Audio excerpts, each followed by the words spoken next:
DJI Osmo Mobile 2. It's a bit of a mouthful of a name, but it is a smartphone gimbal. I've been using it with the iPhone 10. This is what I love about it and what I don't love about it that much.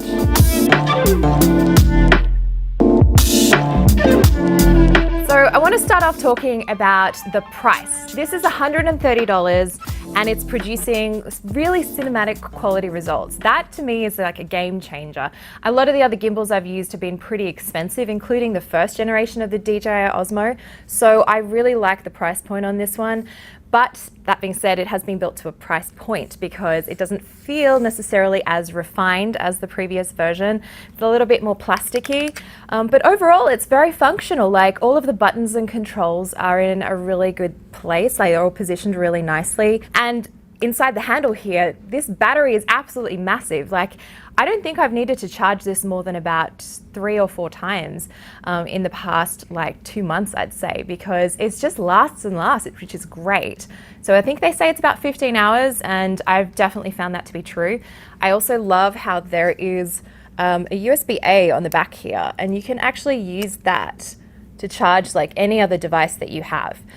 That being said, I wish that this port on the side where you actually charge the entire device was USB-C. It's actually just micro USB. And so just because everyone's moving towards USB-C and I just feel like I have more of those cables around, I just wish it was USB-C, but of course it was built to a price point. Also at the bottom, yay, look at this tripod mount. I can actually put it on a tripod if I want to do any kind of selfies or anything like that. That is such a big deal for me.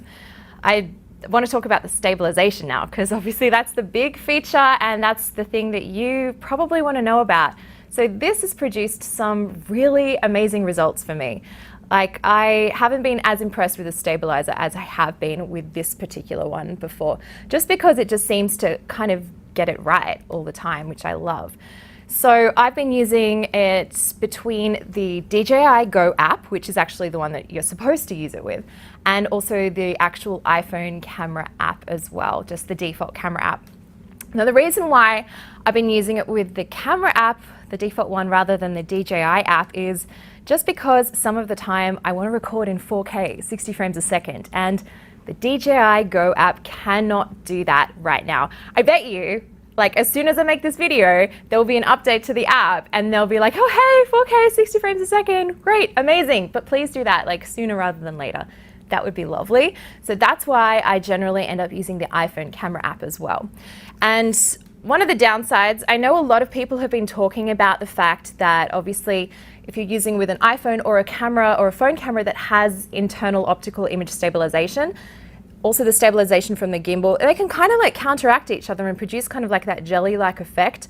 I haven't encountered that as much as some other people, but it is still present. I actually found that if I use the default camera app rather than the DJI app, it was a little bit better overall. So that's also another reason why I use the default camera app too. Okay, so it sounds like I really like it, huh?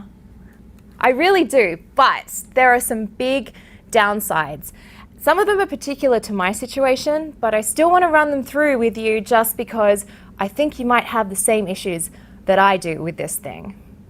Big problem number one for me is that I want to record good quality audio with an external mic rather than the internal mic, and I don't know if you can see this configuration, but that is where the lightning port is, that is where the end bracket is. I cannot plug in an external mic there, right? Like, it's just not possible. But here's a little hack. I actually worked out kind of how to do it, but it's a little bit janky. It only works about maybe 80% of the time, which is actually good enough for me, but I'm going to show you, just in case you run into the same problem and you kind of want to do something with an external mic. So here we go. I'm going to take it off the mount. So this only is going to work if you're using the selfie camera. It's not going to work if you're going to use the back camera, which is really unfortunate. So I'm going to put the phone in backwards. So we have the lightning port visible up here. I found this microphone. This is, I believe, a Shure microphone with a lightning adapter. Plug it in like so. Turn it on, hope for the best, hope that it balances correctly. That's going to be a difficulty if you have a mic that's particularly heavy. It's just not going to want to do it. Okay, so as you can see, it's balancing okay. And so I've been using this configuration if I want to record something like me talking to camera. So that works. The problem is the microphone doesn't really communicate very well with the DJI app, and sometimes it doesn't work so well either in the default camera app. That's a microphone problem though, because I've been reading a bunch of things about it. Apparently it just needs an update from Apple to kind of get that compatibility 100%, because sometimes the audio drops out. But for what I needed it for, I did a bunch of testing before I recorded each clip and it worked okay. But still, like, please, DJI, for the next version, please, please, please, let me have some way of plugging in an external microphone, some sort of accessory shoe, just like make it easy for me, because this is a weird kind of workaround. It feels bizarre. I know it feels like it's not balanced correctly as well.